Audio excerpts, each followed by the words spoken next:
Welcome to Manager EDU. Today, I will teach you the basic earning power ratio. I will teach its definition, formula, give an example, and clear the concept of what the value of basic earning power means. So, let's get started. The basic earning power ratio measures a company's ability to generate profit from its assets irrespective of the firm's tax situation and debt structure.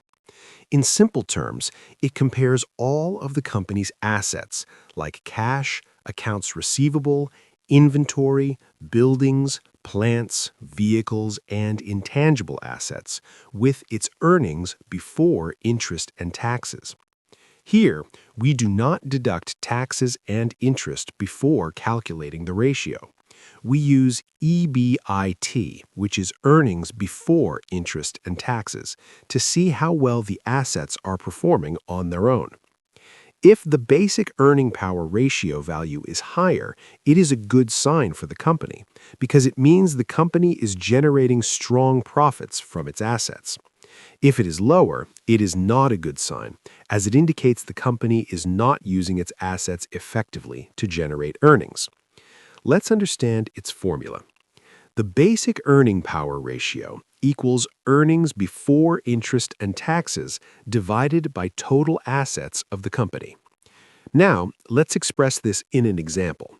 Suppose a company has total assets, $2 million. Earnings before interest and taxes for the year, $500,000. So we put the values in the formula. EBIT, $500,000, divided by total assets, $2 million, equals 0.25. If we want to express it as a percentage, we multiply by 100, so we get 25%. Therefore, the basic earning power ratio in this example is 0.25 or 25%. Now, let's understand what this value means.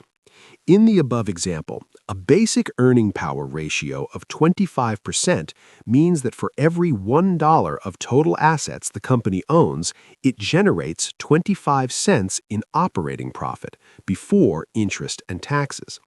In other words, if the company's total assets are considered as 100%, then its earnings before interest and taxes for the year are equal to 25% of that asset value.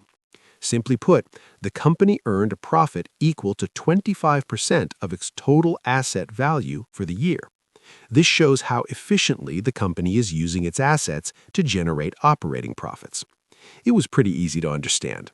If you didn't fully get it, you can watch this video again. Thanks for watching.